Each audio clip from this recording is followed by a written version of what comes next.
പാലക്കാട് വനവാസി ഉന്നതിയിലെ കുഞ്ഞിന്റെ മരണത്തിൽ ജില്ലാ പട്ടികവർഗ വികസന ഓഫീസർ റിപ്പോർട്ട് തേടി. ചിറ്റൂർ ട്രൈബൽ എക്സ്റ്റൻഷൻ ഓഫീസറോടാണ് റിപ്പോർട്ട് തേടിയത്. ഗർഭാവസ്ഥയിൽ സർക്കാരിൽ നിന്ന് ലഭിക്കേണ്ട പോഷകാഹാരം, മറ്റ് സഹായങ്ങൾ എന്നിവ ലഭിച്ചില്ലെന്ന് കുടുംബം ആരോപിച്ചിരുന്നു. കഴിഞ്ഞ ദിവസമാണ് മീനാക്ഷിപുരം സർക്കാർപതി വനവാസി കോളനിയിലെ 4 മാസം പ്രായമുള്ള കുഞ്ഞ് പാൽ തൊണ്ടയിൽ കുടുങ്ങി മരിച്ചത്. അരുൺ ആലത്തൂർ ചേരുന്നു. അരുൺ പറയൂ.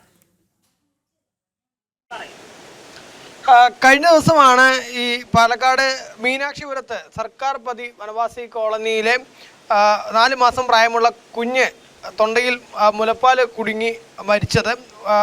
ഈ ഉന്നതിയിലെ പാർത്ഥിപൻ സംഗീത ദമ്പതികളുടെ കുഞ്ഞാണ് മരിച്ചത്. ഗർഭസ്ഥ അവസ്ഥയിൽ തന്നെ സർക്കാരിൽ നിന്ന് ലഭിക്കേണ്ട പല ആനുകൂല്യങ്ങളും ലഭിച്ചിരുന്നില്ല എന്നുള്ളതായിരുന്നു ആ സമയത്ത് ആ കുഞ്ഞ് മരിച്ചപ്പോൾ കുഞ്ഞിൻ്റെ അമ്മ ഉൾപ്പെടെ പരാതിയായിട്ട് പറഞ്ഞത്. ഏതായാലും സംഭവത്തിലാണ് ഇപ്പോൾ ഈ കുഞ്ഞിൻ്റെ മരണത്തിൽ ജില്ലാ പട്ടികവർഗ വികസന ഓഫീസർ റിപ്പോർട്ട് തേടിയിരിക്കുന്നത്.